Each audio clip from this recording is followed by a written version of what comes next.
Bienvenue si vous nous rejoignez dans 64 minutes, place à notre grand angle.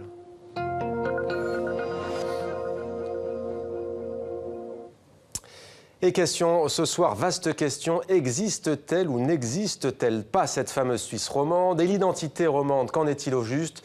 Durant 2 ans, Georges André a travaillé sans relâche pour trouver des réponses solides à ces questions, en portant haut et fort l'étendard de sa terre, la Suisse romande. L'historien est le grand témoin de 64 minutes. Bonsoir Georges André, merci d'être avec nous en direct de Fribourg, bonsoir. En Suisse. Vous avez dirigé l'ouvrage intitulé La Suisse romande, 4 regards, c'est aux éditions Slatkin.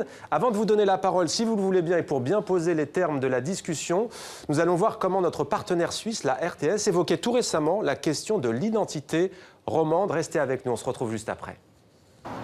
1, 2, 3, 4, 5, 6 cantons, c'est la Romandie. Une entité unique, pas tout à fait pour tout le monde, car beaucoup aiment marquer leurs différences régionales. La différence, c'est quand on parle aux gens. Ah, vous êtes fribourgeoise, ah ça, vous êtes... voilà. On demande les origines de départ. Je me considère comme un vrai Genevois, donc c'est vrai que pour moi, Genève a toute sa signification et la Romandie vient en deuxième position. Alors pour moi, les frontières seraient plutôt gastronomiques, parce qu'on mange des choses différentes dans les cantons. D'ici ou d'ailleurs, de Bulle ou de Genève, malgré les accents et les expressions régionales, le français est un point commun qui rattache les Romans. Pour moi, quand on parle du canton roman, c'est la langue française qui vient en premier à l'esprit, quoi. La Romandie, c'est une entité en soi, justement due par la langue. Autre élément qui fédère, se différencier de la Suisse alémanique. Ça n'a rien à voir. Non, la façon de fonctionner, la façon de penser, la façon de travailler, ça n'a absolument rien à voir. Les Romans ont plus l'esprit ouvert, les Suisses allemands, c'est plus, comment dire, presque strict dans leur pensée, comme ils sont. Et puis, entre autres, travail oblige, la population émigre plus facilement, surtout vers les grands centres urbains. Il y a plus de Valaisans à Genève bientôt qu'au Valais, il y a plus de Jurassiens à Genève qu'au Valais. Je pense qu'il y a plus de Fribourgeois bientôt à Genève que dans le canton de Fribourg.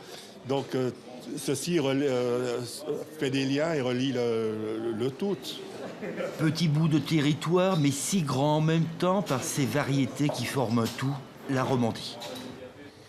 Georges André, historien suisse en direct de Fribourg, avec nous sur TV5 Monde. Alors on vient de l'entendre, il y a autant de définitions de l'identité romande que de romans eux-mêmes.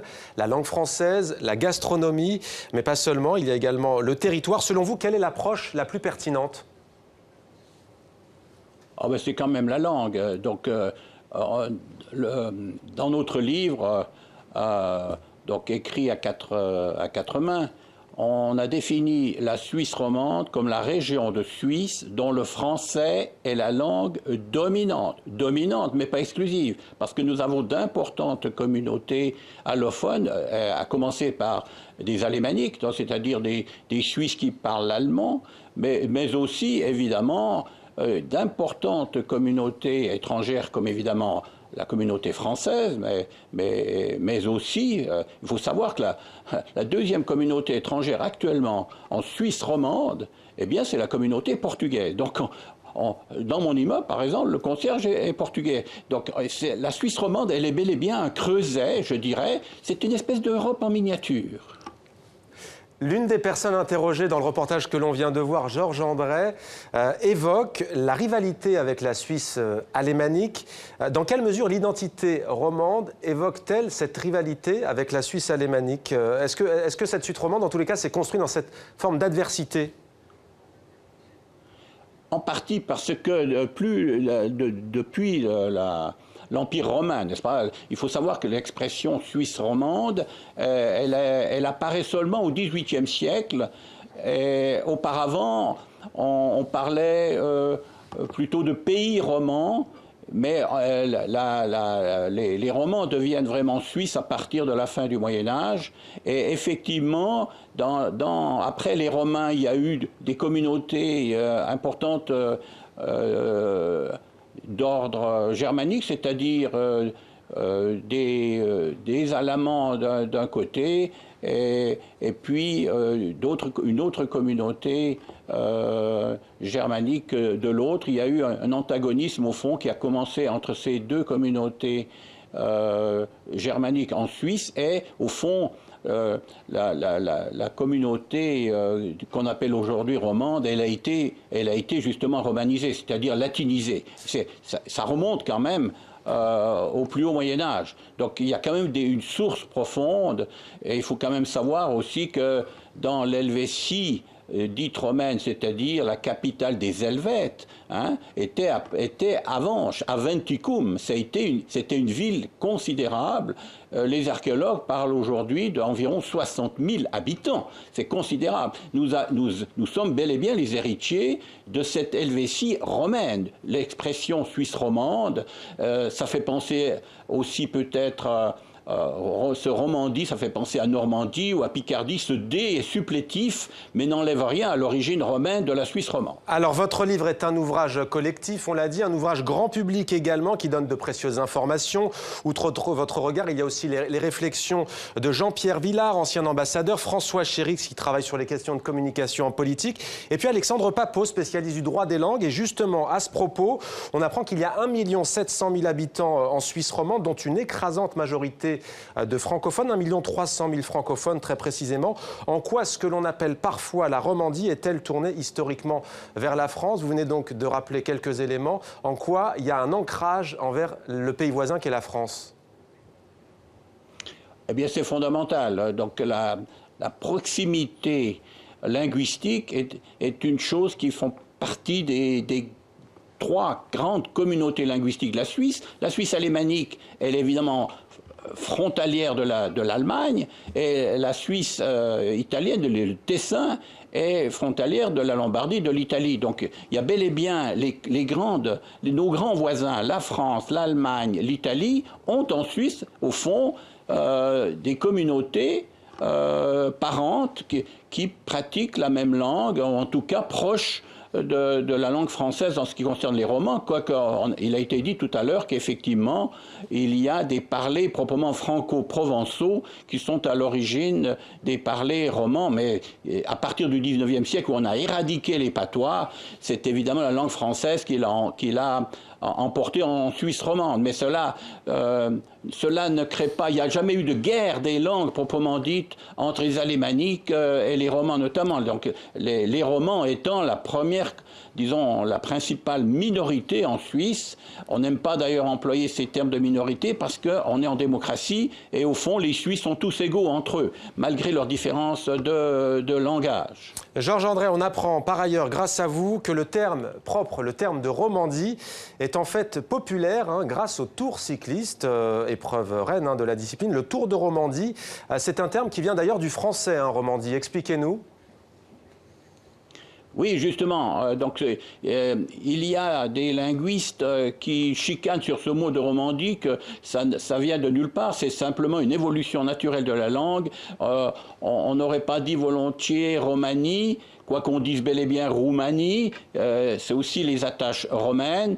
Donc, Romandie, c'est bel et bien un pays, donc aux attaches romanes. Mais ce que je voulais dire, Manon Gaffourchet, c'est qu'on doit le nom à un Français, Georges André, il me semble.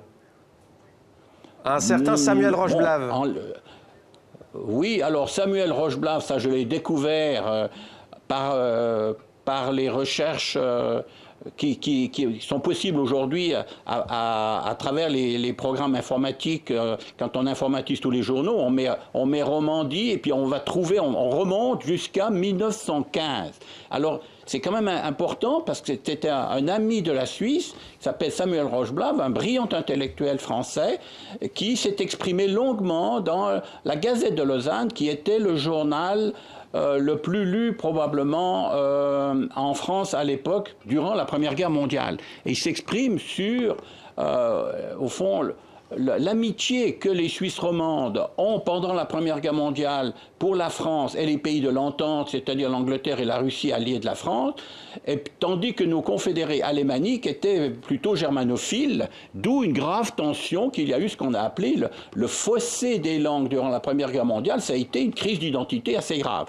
Et effectivement, les Suisses qui ont le sens du compromis, la volonté surtout de vivre ensemble. Il faut se référer toujours à Ernest Renan qui a défini ce que c'était que la nation-volonté. Il prend la Suisse comme exemple de nation-volonté. Il dit c'est pas du tout le modèle français à base linguistique, à base centralisée. C'est bel et bien un ensemble fédéral d'États cantonaux et cela prédomine, comme ça a été dit dans le reportage tout à l'heure, on se définit d'abord par son état cantonal et avec une superstructure qui s'appelle la Suisse romande qui n'est pas reconnue officiellement par la Constitution fédérale.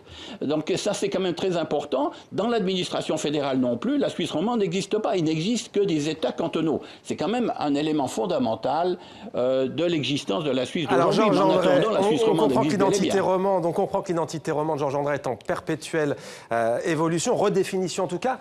Un des regards de votre ouvrage évoque l'avenir de cette identité et de cette terre. Comment voyez-vous, à titre personnel et en tant qu'historien, cet avenir? Eh bien, on va, d'après ce qui se passe, le problème de la viabilité de ces États cantonaux qui deviennent, à l'échelle des problèmes d'aujourd'hui de gestion, qui deviennent trop exigus. Plus de la moitié actuellement de ces États cantonaux sont endettés. Et pour le Suisse moyen, ça ne convient pas. Donc, on est en train de redéfinir d'autres modèles de cantons plus larges, à travers des modèles de fusion, par exemple, alors qu'on fusionne aussi beaucoup les communes. Donc on va arriver à la fusion de certains cantons. On imagine que sur l'arc lémanique, Genève et Vaud, donc c'est-à-dire Genève et Lausanne, à terme, vont certainement fusionner, de même dans le Jura. Donc effectivement, cette Suisse, elle est en train de se redéfinir et pour nous, le Cénacle des quatre qui avons décrit cette Suisse romande, eh bien nous avons adopté un adage qui est le suivant. L'Europe est l'oxygène de la Suisse romande. Alors, la Suisse n'est bel et bien pas membre de l'Union européenne, mais elle est même tellement intégrée de fait dans cette Europe que c'est peut-être par réaction que la Suisse en tant qu'État ne veut pas faire partie, en tout cas maintenant, de l'Union européenne, étant donné qu'il y a les accords bilatéraux dans tous les domaines. Eh bien, on terminera avec cet adage, Georges André. Merci beaucoup d'avoir accepté de témoigner dans 64 minutes sur TV5 Monde. La Suisse romande, 4 regards, édition à Slatkin, à lire absolument si vous voulez tout savoir sur la Suisse romande. Merci à vous, Georges André, historien.